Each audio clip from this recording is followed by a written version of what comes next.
क्या अंतर्राष्ट्रीय अर्थव्यवस्था पर मंदी के बादलों के बीच भारत दुनिया भर की उम्मीद है? वर्ल्ड बैंक की ताजा रिपोर्ट बताती है कि कई चुनौतियों के बावजूद भारतीय अर्थव्यवस्था की रफ्तार दुनिया की बड़ी अर्थव्यवस्थाओं के मुकाबले बेहतर रहेगी। रिपोर्ट के मुताबिक इस साल भारत की विकास दर 6.9% रह सकती है। दुनिया की 7 बड़ी उभरती और विकासशील अर्थव्यवस्थाओं में भारत की विकास दर सबसे तेज रह सकती है। अगले वित्तीय साल 2023 के दौरान भी भारतीय अर्थव्यवस्था की रफ्तार 6.6% रहने का अनुमान है।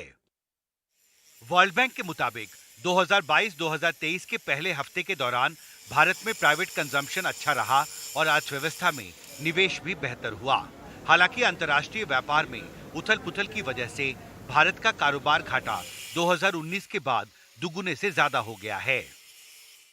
ये भारत का जो आत्मनिर्भर भारत का जो हमारा है, स्वावलंबी भारत, प्रधानमंत्री जी ने जिस प्रकार से देश के अंदर भारत में जहां हमने उस आर्थिक तंगी को आने नहीं दिया और हमने उस आर्थिक तंगी से ऊपर हो करके हम एक आत्मनिर्भर भारत का जो पैकेज निर्माण करके और जो हमारा ग्रोथ हो रहा है, हम जो इंडस्ट्रीज बढ़ा रहे हैं, हर प्रकार के जो इस प्रकार के व्यापार को हम आगे बढ़ा रहे हैं, तो यह हम कह सकते हैं कि प्रधानमंत्री जी का जो भविष्य दृष्टा के रूप में उन्होंने जिस प्रकार का एक योजना बनाई है, हम निश्चित रूप से देश प्रगति के पथ पर है और हम दुनिया में अच्छा अव्वल कर रहे हैं।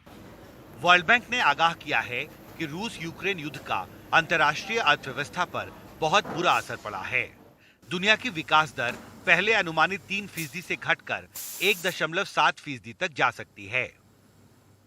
कि यूक्रेन ने एनर्जी क्राइसिस क्रिएट कर दिया होल ऑफ यूरोप के अंदर। इन्फ्लेशन कोविड की वजह से आउट ऑफ कंट्रोल है ऑलमोस्ट, और ये अभी इस परिस्थिति का कोई इंडिकेशन नहीं आ रही कि अगले आने वाले सालों में क्या सिचुएशन होगी और क्या परिस्थिति आएगी।